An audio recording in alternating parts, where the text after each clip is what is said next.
Bonjour. Française. Je m'aperçois que j'ai commis quelques erreurs lors de mon allocution d'hier. Je vais donc les réparer en ce jour. Française. Mes chers compatriotes, nous vivons des jours difficiles et pourtant nous progressons, oui, grâce à nos soignants. Nous avons été éprouvés par le deuil et par le chagrin, mais nous avons tenu. Surtout moi, je suis bien accroché à mon fauteuil de président et peinard avec mon immunité. Les hôpitaux ont soigné tout ce qui s'est présenté, ce qui n'est pas vraiment le cas des pompes funèbres, qui n'ont pas pu enterrer tous les soignés de l'hôpital dont ça s'était pas trop bien passé. Et pour cette étape, on stocke un peu là où on peut, certains hangars de marché faisant bien l'affaire, et surtout les affaires de ceux qui les gèrent d'ailleurs. Oui, quel honneur pour nos soignants, dont j'avais moi-même soigneusement organisé la disette, et que j'avais soigneusement refusé d'écouter, et privé de moyens aussi. Merci aussi à la deuxième ligne, agriculteurs, enseignants, éboueurs, etc. Faites la liste, vous l'avez hier, dont jusqu'ici je me foutais royalement, et que j'avais décidé de bien entuber avec la réforme des retraites.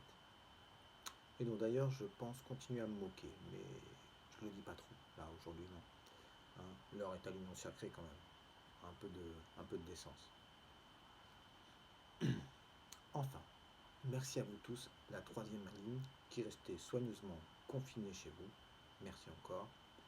Et surtout, merci à la vigilance de nos policiers, qui n'ont pas hésité à commettre quelques violences sur ceux qui sortaient, y compris si c'était tout à fait justifié, et surtout dans les cités d'ailleurs, qui sont, on va le dire, plutôt dissipées, et surtout avec les bronzés aussi. Je ne parle pas des bronzés qui ont les moyens d'aller au ski. Bon. Les résultats sont là, déjà plus de 15 000 morts, j'avoue que c'est assez brillant. Étions-nous préparés à cette crise? Mais plutôt bien, oui. Même si on était un peu à poil concernant les masques, les blouses et le gel hydroalcoolique. Mais même en nous y prenant hyper tardivement, nous sommes toujours à poil. Et ma foi, c'est quelque chose dont je me satisferais presque. Même si je crains les procès qui vont venir. Mais comme j'ai déjà dit, moi j'ai l'immunité. C'est plutôt. J'ai le collier d'immunité. Denis Brognard m'a confirmé qu'il marchait, tout va bien, tout ça. C'est plutôt Doudou Didon là de Matignon. Lui, il flippe un peu et tout s'esbire avec. D'ici 3 semaines, nous aurons multiplié par 5 la production de masques pour les soignants en France. Alors qu'avant, c'était que dalle. 5 fois que dalle, ça fait toujours à peu près que dalle. Ça fera à peu près la consommation journalière de Lagny sur Bigorre, peut-être. Bon, c'est un bon début. Voilà. Nous, avions, nous avons connu une vraie réussite. Rétablir des lits en réanimation dans les hôpitaux. Bah, pas tous ceux que j'avais supprimés non plus. Bon, mais c'est déjà mieux. On a réussi à envoyer aussi quelques malades à l'étranger, c'est pas plus mal. Et pour l'enseignement à distance, on a réussi à le mettre en place. Et puis comme ça, bah, l'année scolaire reprenant, on arrivera peut-être à supprimer les postes d'enseignants. Je vous l'ai dit. Et enfin, on a rapatrié des Français de l'étranger. Super, moi j'ai la victoire facile. Vous le savez. Toute la pénurie que nous avons orchestrée pendant des années, nous avons dû la gérer en quelques jours. Et c'est pour ça que c'était le chaos total, et que ça l'est encore. Mais nous avons évité l'énorme catastrophe. Et comme j'ai un temps pensé qu'elle allait vraiment arriver, je peux le dire, l'espoir renaît. Peut-être même que j'arriverai à me faire réélire en 2022. Je sais pas, je trouverai peut-être une astuce d'ici là. Maintenant, c'est quand même la grosse panade économique. Mais vous inquiétez pas, je viendrai à la rescousse de mes amis du CAC 40. Pour les petites entreprises, on va les sauver. Enfin, dans la mesure du possible. Et puis en fait, j'ai pas trop d'amis dans les petites entreprises, donc je m'en fous un peu. Pour les familles particulièrement pauvres, on va leur filer une alloc. Hein. De toute façon, qu'elle leur permette de manger ou pas exactement. Les pauvres, ça vit d'amour et d'eau fraîche. Et pour ce qui est de l'eau, on ne m'a pas annoncé de pénurie. Pour l'école, nous allons rouvrir le 11 mai. Même si concrètement, je ne sais pas du tout comment ça va se traduire et que dans 3 semaines, je peux dire totalement le contraire.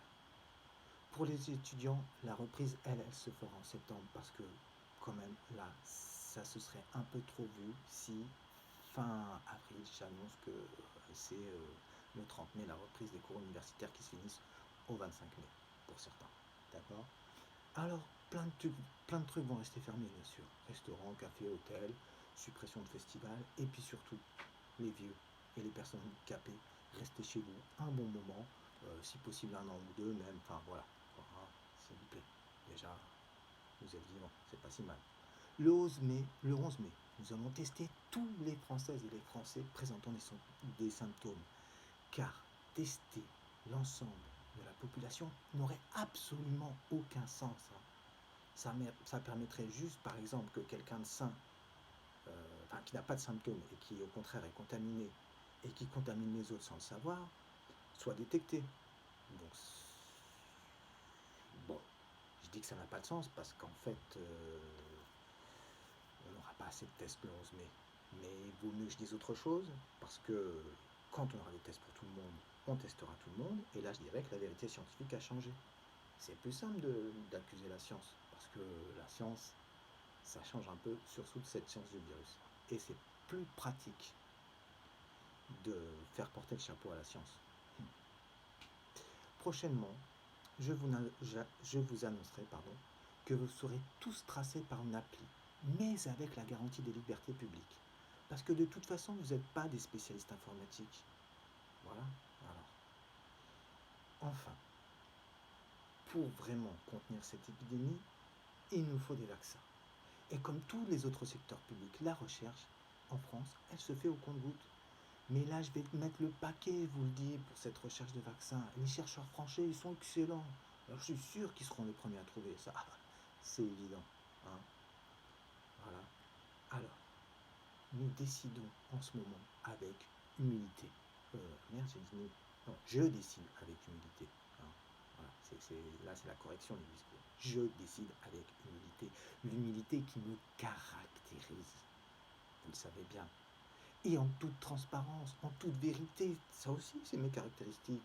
Enfin, je prône dans l'ensemble de la société la fraternité, la solidarité. C'est pas mes valeurs, ça? Enfin, non mais. Et donc, je vous le dis, dès la reprise, il faudra faire preuve de solidarité.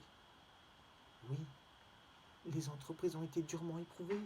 Hein. Mes potes du CAC 40, ils s'inquiètent, là, leurs profits, leurs actions baissent, leurs profits, ça diminue, et donc leur fortune diminue. Donc, de la solidarité avec les plus riches, voilà. Voilà ce qu'il nous faudra faire.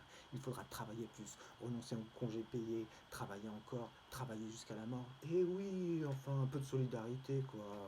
Vous n'êtes pas mort de la pandémie, alors quand vous reprenez, vous bossez, c'est tout, quoi. Non mais, bon, en tout cas, prenez bien soin les uns des autres, parce que moi, j'ai pas trop envie de m'occuper de vous. Hein. Au travail, je veux bien, faites bien votre travail, sinon pour la santé, prenez soin les uns des autres. Et enfin, soyez bien solidaires avec les plus riches. Vive la République!